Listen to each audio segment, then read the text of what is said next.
Hi friends, welcome to Divya's Nalabagam. இன்னைக்கு நம்ம பார்க்க போற ரெசிபி பிக் பிரிஞ்சால் ஆம்லெட். இதுல நம்ம வெஜ் ஆம்லெட், எக் ஆம்லெட் ரெண்டுமே பண்ண போறோம். எப்படி பண்றதுன்னு பார்க்கலாம் வாங்க.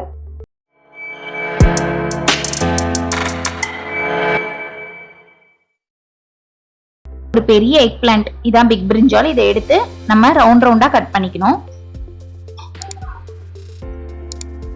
ரவுண்ட் ரவுண்டா கட் பண்ணிக்கிட்டு நடுவுல இருக்க சீட்ஸ் எல்லாம் நம்ம தனியா ஸ்ப்ளிட் பண்ணி எடுத்துக்கணும். இப்ப பாருங்க, இந்த மாதிரி ரவுண்டா நடுவுல இருக்க சீட்ஸை தனியா ஸ்ப்ளிட் பண்ணி இந்த மாதிரி எடுத்துட்டீங்கன்னா அது அழகா வந்துடும். இந்த மாதிரி செப்பரேட் பண்ணி எடுத்துடுங்க. எடுத்துட்டு அதோட அவுட் சைட் பார்ட் இருக்குல்ல, அந்த அவுட் சைட் பார்ட்ல ஜஸ்ட் சால்ட்டும் மஞ்சத்தூளும் போட்டு கொஞ்சம் மேரினேட் பண்ணி வச்சுக்கோங்க. எனிவே இது உள்ள இருக்க சீட்ஸை நம்ம ஆம்லேட்ல போட்டு குக் பண்ணிடுவோம். பட் அவுட் சைட் பார்ட்டை நான் அப்படியே ராவா தான் குக் பண்ண போறேன் இன்னைக்கு. ஒரு சிலருக்கு அது பச்சையா சாப்பிட பிடிக்காது. அப்படி பிடிக்காதவங்க மஞ்சள் பொடியும் உப்பும் சேர்த்து ஒரு 2 நிமிஷம் ஆவியில வேக வச்சு எடுத்துக்கோங்க.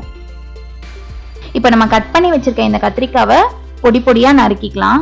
நடுவுல இருக்க அந்த சீட்ஸ் எடுத்து வச்சிருக்கோம் இல்லையா, அதை பொடி பொடியா கட் பண்ணிக்கலாம்.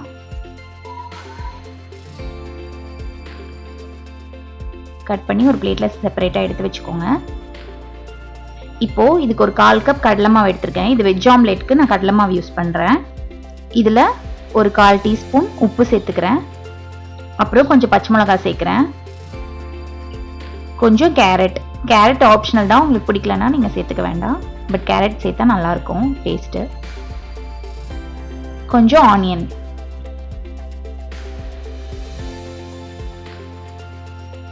கொஞ்சம் கொத்தமல்லி. இப்போ இதெல்லாம் சேர்த்துட்டு இதுக்கு தேவையான அளவு தண்ணி ஊற்றி நல்லா மிக்ஸ் பண்ணணும். இதில் கரம் மசாலா சேர்க்கறதுனாலும் சேர்த்துக்கலாம், பட் நான் சேர்க்கல. இது நல்லா இந்த மாதிரி கன்சிஸ்டன்சியில் மிக்ஸ் பண்ணிக்கணும். இதில் இப்போது பெப்பர் பவுடர் சேர்க்கணும். உங்களுக்கு காரத்துக்கு ஏற்ற மாதிரி நீங்கள் சேர்த்துக்கோங்க. நான் ஒரு 1/4 டீஸ்பூன் சேர்த்துருக்கேன். அப்புறம் மிக்ஸ்டு ஹெர்ப்ஸும் ஆப்ஷனல் தான், உங்களுக்கு வேணான்னா நீங்கள் சேர்த்துக்க வேண்டாம். இதெல்லாம் சேர்த்துட்டு நல்லா மிக்ஸ் பண்ணிக்கோங்க.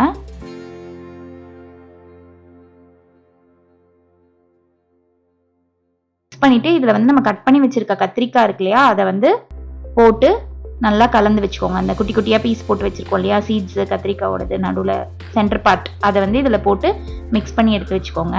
இப்போ நம்ம வெஜ் ஆம்லெட்க்கு தேவையான பேட்டர் ரெடி பண்ணியாச்சு. இப்போ எக் ஆம்லெட்க்கான ரெசிபி என்னன்னு பார்க்கலாம். இதுக்கு நான் 2 எக் எடுத்திருக்கேன்.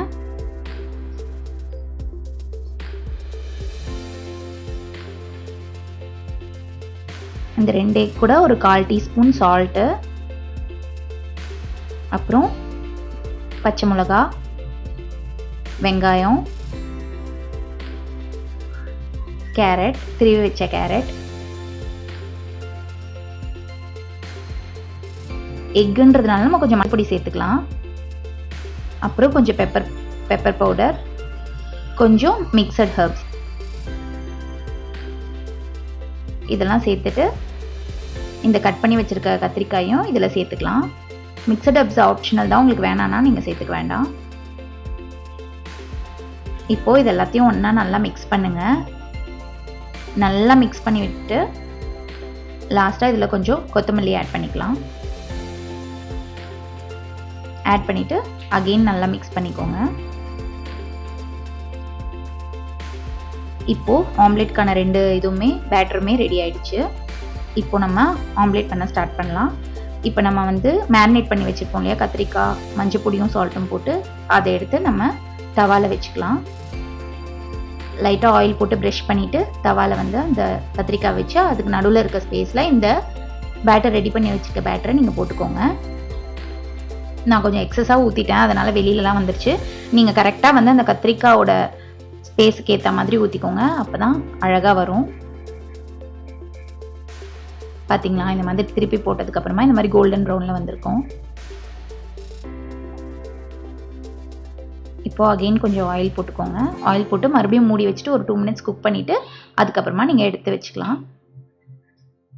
இப்போ எக் ஆம்லெட்டு, அதுக்கும் அகெயின் அதே மாதிரி 2 கத்திரிக்காய் வச்சு அதுக்கு நடுவில் நம்ம ரெடி பண்ணி வச்சிருக்க அந்த எக் பேட்டரை இதில் சேர்த்துக்கோங்க.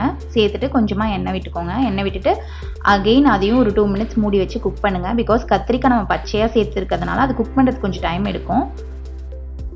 ஸோ அதனால் ஒரு 2 மினிட்ஸ் நம்ம க்ளோஸ் பண்ணி வேக வைக்க போகிறோம்.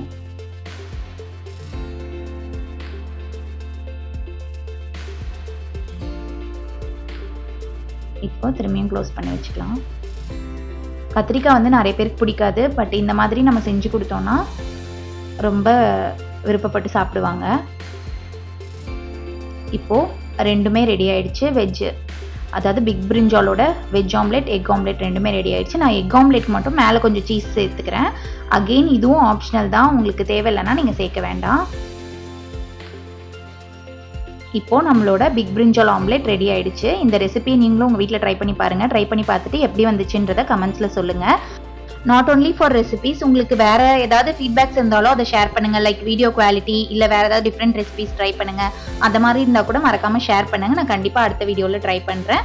தேங்க்ஸ் ஃபார் வாட்சிங்.